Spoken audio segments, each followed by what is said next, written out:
आज से कुछ दिन पहले मैंने एक वीडियो बनाया था कि किस तरह से ये पॉसिबल है कि पीएसएल की जो बेस्ट टीम है वो आईपीएल से भिड़ सकती है, यानी इन दोनों टीम्स का मुकाबला हो सकता है।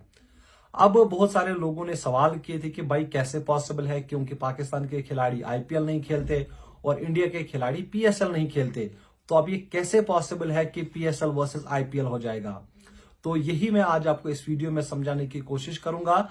और ये समझने के लिए हमें थोड़ा सा पीछे जाना होगा 2009 में। और 2009 से लेके 2014 तक एक लीग खेली जाती थी जिसका नाम था चैंपियंस लीग।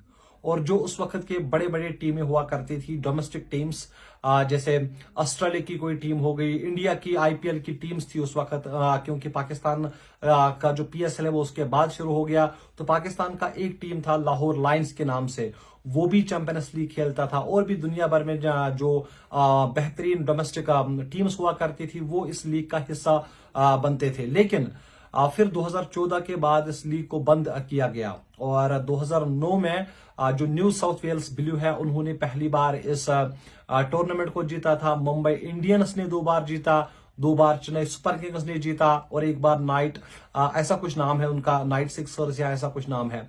अब 2014 के बाद इस लीग को बंद कर दिया गया और उसके बाद से ही ये जो लीग है इसका नाम तक शायद किसी को मालूम नहीं था आज तक। अब एक बार फिर से ये बहस इसलिए छिड़ गई है क्योंकि जो बीसीसीआई है उन्होंने ईसीबी और क्रिकेट ऑस्ट्रेलिया से बात करना शुरू किया है।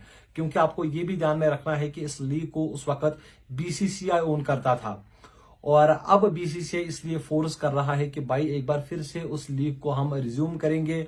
और जो भी इस वक्त जो डोमेस्टिक टीम्स है, हालांकि अभी तो बहुत ज्यादा फ्रेंचाइज क्रिकेट चल रही है, अगर आप देखेंगे पीएसएल है, आईपीएल है, बीबीएल है, बीपीएल है, श्रीलंका प्रीमियर लीग है, साउथ अफ्रीका लीग है, तो बहुत सारी फ्रेंचाइजी अभी जो है वो क्रिकेट खेल रही है। अब अगर इनमें से जो भी बेस्ट टीम्स होंगी उनका अगर मुकाबला एक बार फिर से हो जाता है तो वो पॉसिबल है सिर्फ चैंपियंस लीग के तहत। यानी अगर चैंपियंस लीग एक बार फिर से शुरू हो जाती है तो ये जो तमाम टीम्स है, मान लो पीएसएल से अगर कराची किंग्स हो गया या अगर कोई और टीम इस्लामाबाद यूनाइटेड हो गया, पेशावर जल्मी हो गया, उनका मुकाबला मुंबई इंडियंस के साथ हो सकता है, चेन्नई सुपर किंग्स के साथ हो सकता है।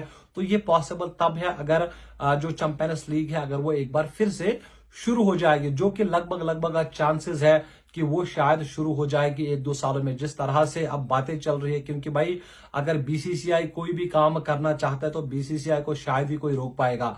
और बीसीसीआई ने कदम उठाया तो कहीं ना कहीं 1-2 सालों में आपको एक बार फिर से वो चैंपियंस लीग ओपन होती हुई नजर आएगी। अब यहां पर सवाल है कि उसमें पीएसएल के 2-3 टीम्स भी हो सकते हैं, क्योंकि जो भी अच्छी टीम्स है या जो विनर्स होंगे जो सेमीफाइनल फाइनल में जाएंगी, और वही आईपीएल की जो 2-3 टीम्स होंगी वो भी उसमें हिस्सा लेंगे। उसके साथ साथ साउथ अफ्रीका की जो टीम्स है या बाकी जितने भी टीम्स है, तो होपफुली 1-2 सालों के अंदर अंदर जो ये चैंपियंस लीग है वो एक बार फिर से ओपन हो जाएगी और आपको जरूर एक बार फिर से जो है पीएसएल वर्सेस आईपीएल मैच आपको दिख जाएगा। फिलहाल आप मुझे इजाजत दीजिए, आप अपना बहुत सारा ख्याल रखिए। अल्लाह हाफिज।